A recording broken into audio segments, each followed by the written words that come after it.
I was a solo guy. I was out there like a Navy SEAL with a sniper rifle, and every deal I got my hands on, I made sure that I got paid. So that's how you need to operate.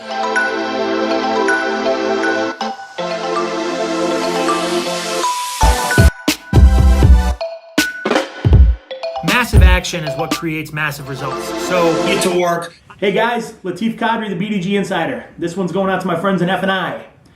You know, first of all, obviously compliance is key. Covering your dealer's ass is key. Making sure that we have cash flow, deals and contracts are funding quickly as possible. You know, don't deliver deals, obviously, unless you have steps, all your cash down accounted for, etc. Obviously, based on whatever your store policy is.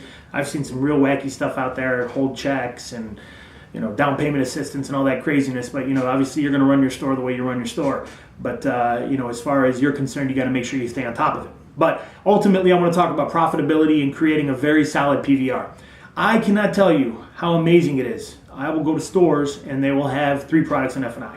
They'll have a service contract, they'll have GAP, and they'll have something else. They'll have prepaid maintenance, or they'll have just key replacement, or they'll just have tire and wheel. And I got to tell you, back in the day when I was with JM&A, obviously we had credit life and disability, and we were kind of innovative in some of the things, data dots and etch and stuff like that. But I can't believe that stores will only have 3 products in the box. First of all, how do you structure a menu presentation to do a good, better, best? Is it like the good is you get data dots, the better is you get data dots and gap, and then you get a service contract, data dots and gap. I mean, how do you even cater a presentation? So I would strongly advise you to get with your dealer principal and get a whole plethora of products. And I hear it all the time. Oh, we're a subprime market and every deal's a line 5 call. And, even if we do get a call, we can't get the extra, we can't get the customer to bite on the payment and, all the excuses. All this is just an excuse for failure. Okay, if you are in it to win it, you'll find a way to make it happen. But you got to have the bullets for the gun. Okay, I see guys going into a gunfight with a switchblade. You got to be ready to do business. If you're in the F&I department, I mean, there's 1,000,001 products out there.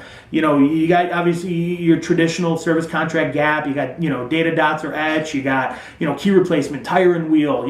Dent and ding. I mean, I see all these new products come into marketplace, and I see stores that are running $1,900, $2,000, $2,100 a car. And I promise you, not every deal that goes in there is $600. You know what it is? It's the F&I manager and the store making a commitment to make F&I a profitable department and taking advantage of every deal. Now, I know you're going to have your line 5 calls. I know you're going to have your Santander deals where you're getting hit over the head just to sell a car. But understand something. It's called an average for a reason. So every 10 deals that you do, you're probably going to have your 2 or 3 ugly deals. You're going to probably have your 2 or 3 cash deals, but you always want to swing for the fences because you never know what the client may see value in. And then you're going to have your mainstream, 4 or 5 deals that you're going to be able to swing for the fences, and you want to make sure you have the product to pad the income, okay, to get you to that $1,500 per car that you should be at in F&I. I mean, there's so much opportunity out there. And you know what? It's not like the old days where every deal that you're doing, you're making 4 points, we're not going to Ford credit and, knocking them over the head in reserve. You got to be able to sell the product, and you got to be able to justify it, especially since things have become so compliant heavy where we're not doing payment packing at the desk. We're making sure we're doing it the right way. We're doing an interview and a menu presentation, where we're presenting a menu based on the customer's wants and needs analysis.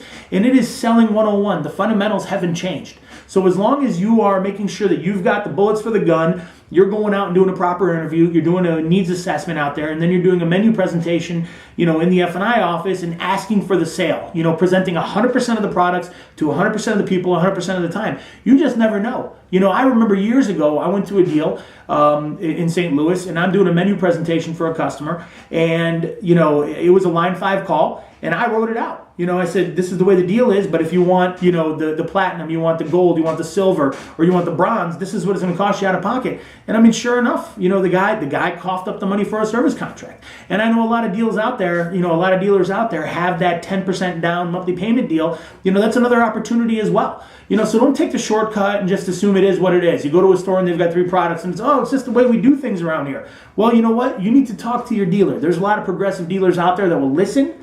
They just don't know.